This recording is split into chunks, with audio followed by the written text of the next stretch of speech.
It's not just length that makes a book tough.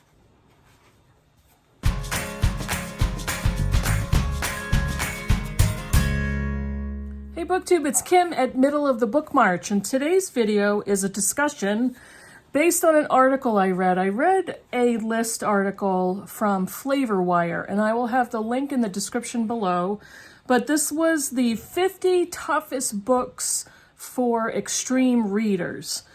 I read the list a couple of times, and there's a few books I don't think they're that tough, and I really don't agree with all of them on the list, but I kind of know why they're there. Now, books can be tough for a lot of different reasons. They can be tough because they're super long. They can be tough because the content is disturbing. They can be tough because the writing style is very complex and hard to understand. They could be tough because there's an enormous amount of symbolism in the book. So there's a lot of reasons that books can be tough or very tough. And I went through the list and I picked out a few books, just a small number of books that I've already read, and I wanted to talk to you very briefly about those. I have a couple books that I want to add onto that list that may not be there. Are they there? Yes. Actually, I'm going to go backwards. I'm going to go back in time. I'm not even going to edit this out. I'm going to show you a few books that I've read. I'm going to show you a few books from that list that I have on my TBR. And then I'm going to show you a pile of books that I would consider tough books, and I'll share with you my reasons why. So let's speed up. Let's get this going.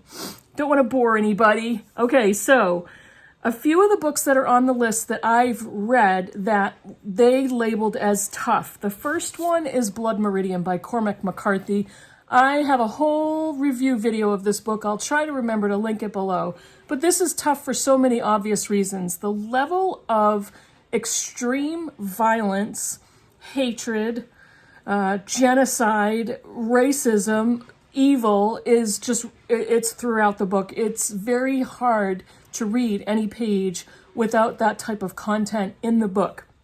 So I would agree that this is one of the toughest books to read, especially for a sensitive reader. It's exceptionally written. Cormac McCarthy can definitely write, but this is a tough one, people. Extremely tough.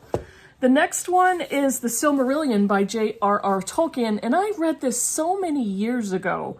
This is a newer copy that I got for myself because I want to reread it. I read it many years ago and loved it. I couldn't tell you all of the details because it was that long ago, but I loved it. It is definitely complicated. It is the kind of the prequel to The Hobbit and The Lord of the Rings. So it's the original high fantasy world building example. This is the standard that so many fantasy books after it went by. But yes, the complexity of the world building, the names, the fantasy aspect, it can be a tough one, but oh, I love that world. Another book that I don't have is out by, I believe it's Natsuo Carino, and I will verify that name. I'll put a picture here anyway. I hated this book, and I mostly read it, but then I read the very last portion. I went online and I read the summary, and I asked Britta to tell me, how did the book end? Because she finished it. We did a buddy read. I hated this book. It's a story set in Japan. It's a translated novel, and it's 4 women, Japanese women, that work in this lunch meat packing factory. One of them is being abused by her husband. She kills him, and she enlists the other 3 to help her dispose of his dead body. There's all kinds of other stuff going on. There's abuse, there's sexual assault, there's just incredible self-loathing on the part of these women. It's an awful book. It was awful, and you know, great idea, but really awful execution. Hated it. Hated that book. It's a much older novel, so I don't know if that has anything to do with it, but I just absolutely hated it. One of the toughest books and or toughest movies I've ever experienced is Sophie's Choice by William Styron. If you've never seen the movie with Meryl Streep, I've never been able to forget it. And Sophie's Choice refers to our main character, Sophie, who is being collected by the Nazis with her two children, a little boy and a little girl. And the little girl is youngest, and she's holding her in her arms. And she gets to the front of the line, and the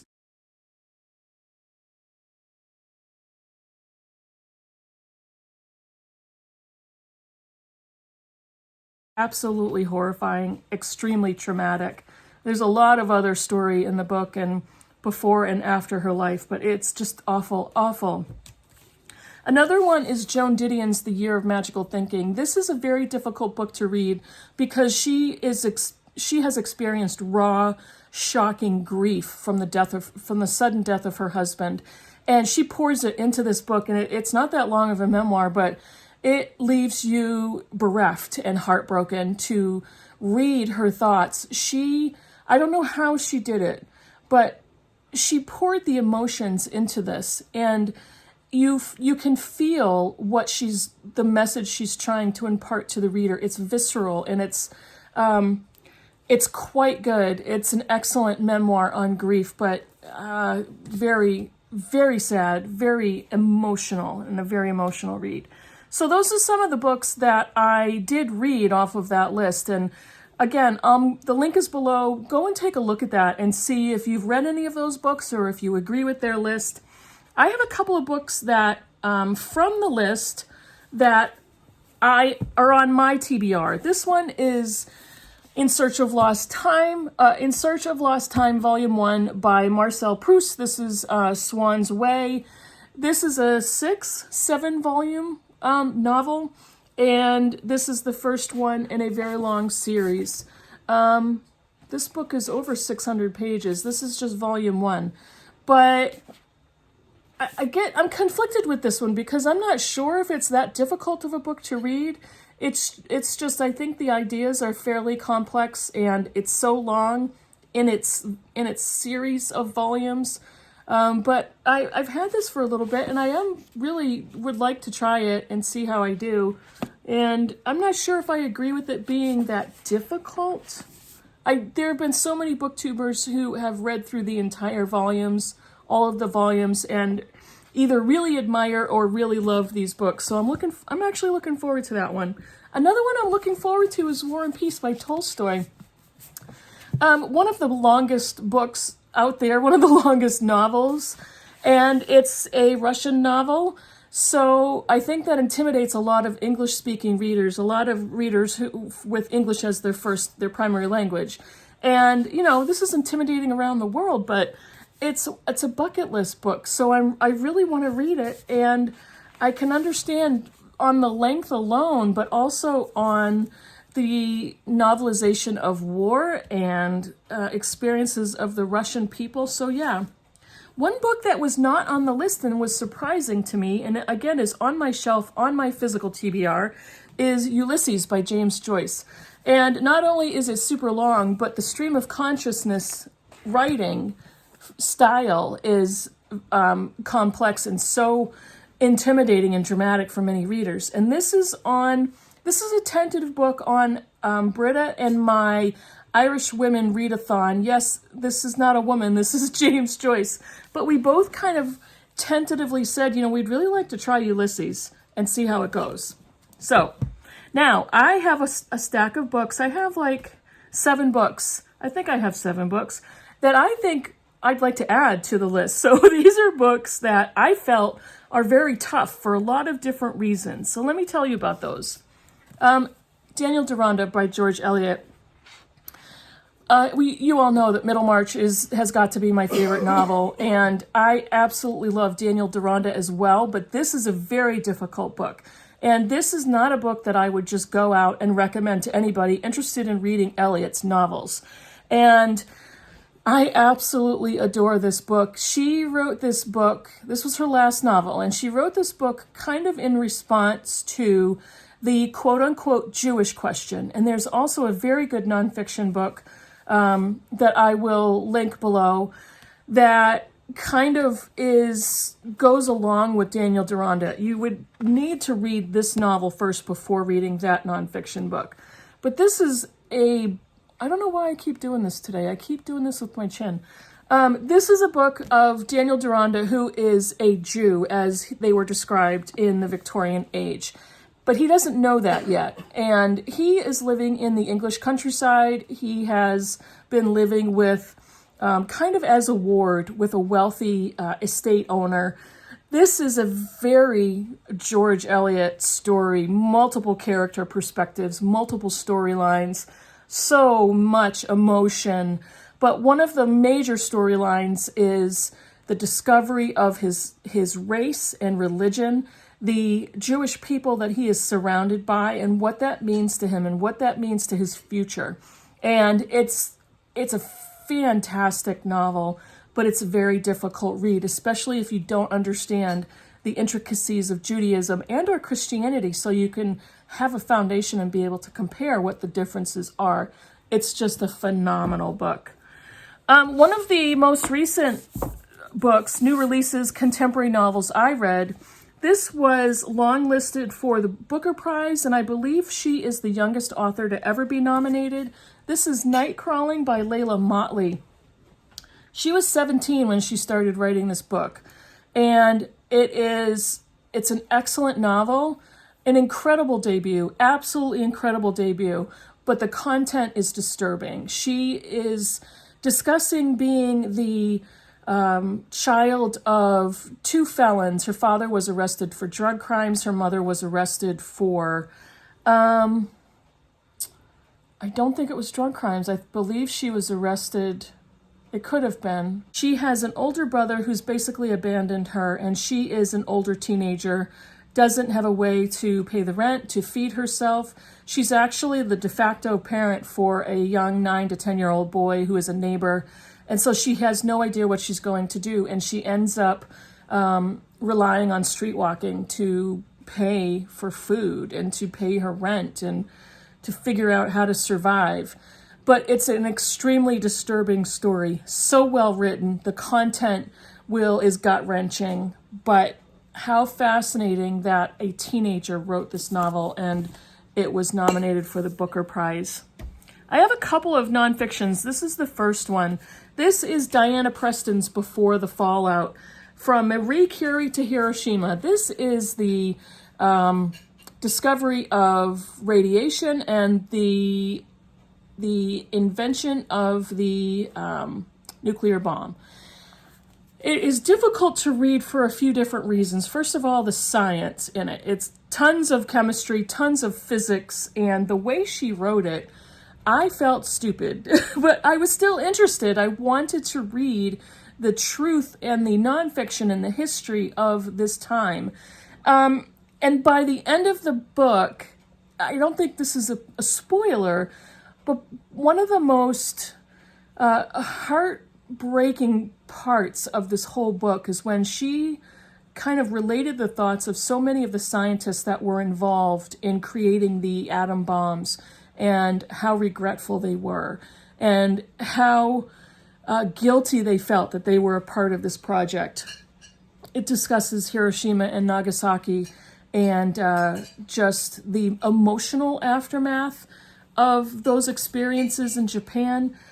So it's a hard one, but it's brilliant in its execution, I thought. And it's a fascinating topic. It's part of our history that I want to read more about. This one is Freshwater by Okeke Emezi. This is a novel, as I think most of you already know that. And this is such an interesting novel. It's kind of, you think at first there's a lot of magical realism here. There's a lot of, Emezi writes about a kind of a supernatural being in the body of a young woman, but you don't really kind of connect what that's about until the end of the book. You kind of get tidbits throughout you can kind of see where this is going a little bit, but by the end, it's almost, you're illuminated, and it's a revelation, and it's very scarring of a revelation, but it ties the novel all together. the reader finally gets, okay, now I know why I've been reading about all of this pretty disturbing, hard to connect material, but great at the end, excellent execution. This one is Invisible Man by Ralph Ellison. This is the story of an unnamed Black narrator who experiences racism in the 40s and 50s, and because of that is treated as an invisible person. His life doesn't matter. If he's noticed, it's because of the color of his skin. He will be persecuted. He will be beaten. He will be called racist epithets. It's all of it. There are so many sections of this novel.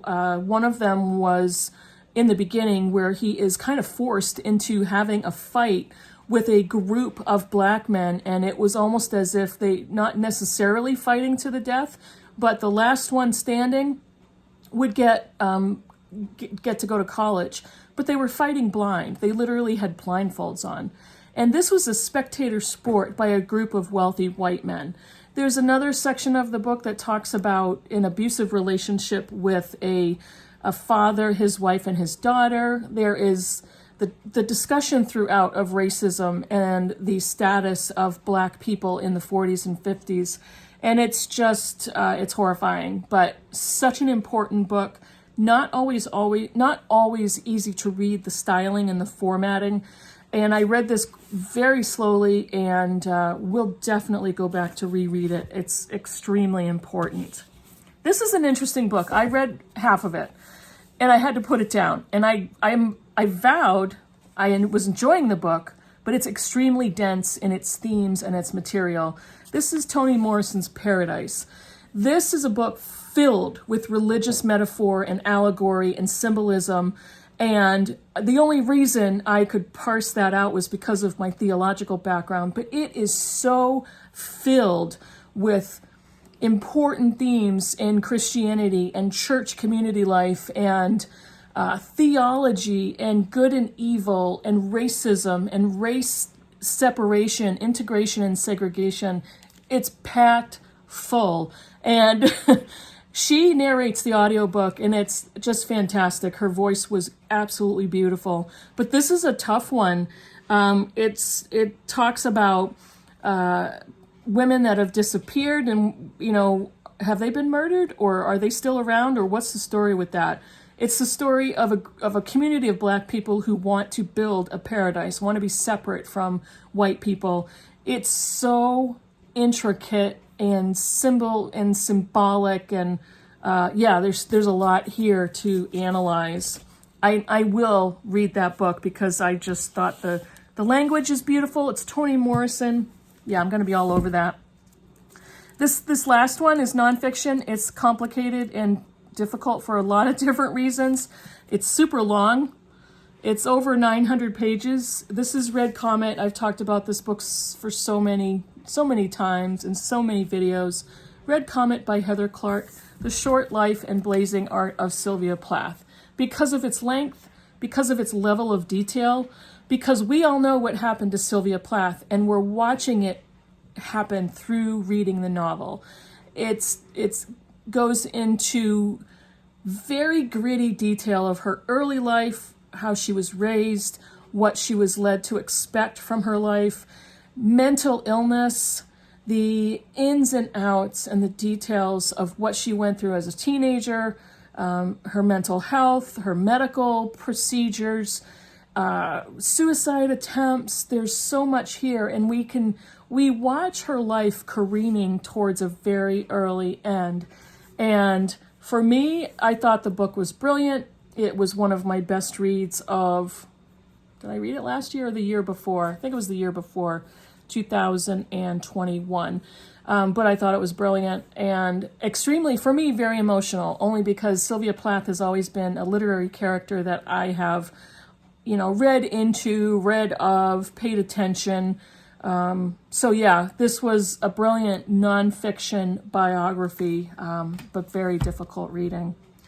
Those are all I have. So those are a little bit of the books that were in the article, some of the books I think should be on the list, and some of the books that I would like to get to. So let me know if you If you stay away from intimidating books, if there are books out there that really have intimidated you quite clearly and that are scary. Do you have books that are scary? Let me know what they are, and let me know if you've read any of these and really love them. Thanks for watching, and I'll see you in the next video. Bye, everybody.